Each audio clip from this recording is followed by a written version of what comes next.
Israeli বিমান হামলায় রোববার পর্যন্ত ইরানে প্রাণ গেছে ২২৪ জনের, আহত হয়েছে ১,২৭৭ জন।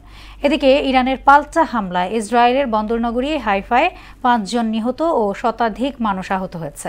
চলমান সংঘাতের মধ্যেই ইরানের সেনাপ্রধান হিসেবে পদোন্নতি পেয়েছেন আব্দুল রহিম মাসোভি।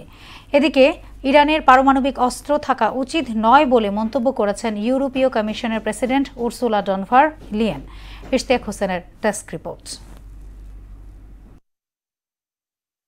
ইরানের সামরিক নেতৃত্বে শূন্যপদ পূরণে সশস্ত্র বাহিনীর নতুন চিফ অব স্টাফ হিসেবে পদোন্নতি পেয়েছেন আব্দুল রহিম মুসাভি। এদিকে আইআরজিসির স্থলবাহিনীর কমান্ডার মোহাম্মদ পাকপুর আইআরজিসির কমান্ডার ইন চিফ হিসেবে হোসেইন সালামিকে নিয়োগ দেন ইরানের সর্বোচ্চ নেতা খামেনি। আর খাতাম আল আম্বিয়া সদর দপ্তরের দায়িত্ব পেলেন আলী সাদমানি।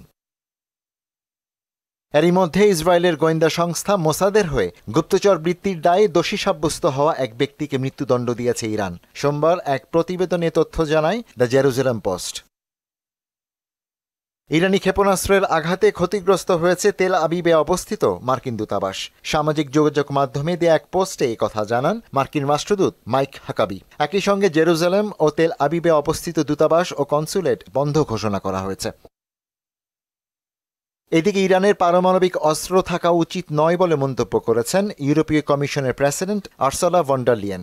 ইসরায়েলি প্রধানমন্ত্রী নেতানিয়াহুর সঙ্গে ফোনালাপকালে তিনি একথা বলেন। ওদিকে ইরানের পারমাণবিক অস্ত্র তৈরির কোনো ইচ্ছা নেই বলে মন্তব্য করেছেন দেশটির প্রেসিডেন্ট মাসুদ পেজেশকিয়ান। তবে জ্বালানি উৎপাদন ও বৈজ্ঞানিক প্রয়োজনে তেহরান ইউরেনিয়াম সমৃদ্ধকরণ অব্যাহত রাখবে বলে সোমবার পার্লামেন্টে দেয়া ভাষণে জানান প্রেসিডেন্ট। ইরানের পারমাণবিক স্থাপনাগুলো ইসরায়েলি হামলার পরিপ্রেক্ষিতে জরুরি বৈঠকে বসছে আন্তর্জাতিক আণবিক শক্তি সংস্থা IAEA বোর্ড অব গভর্নর্স।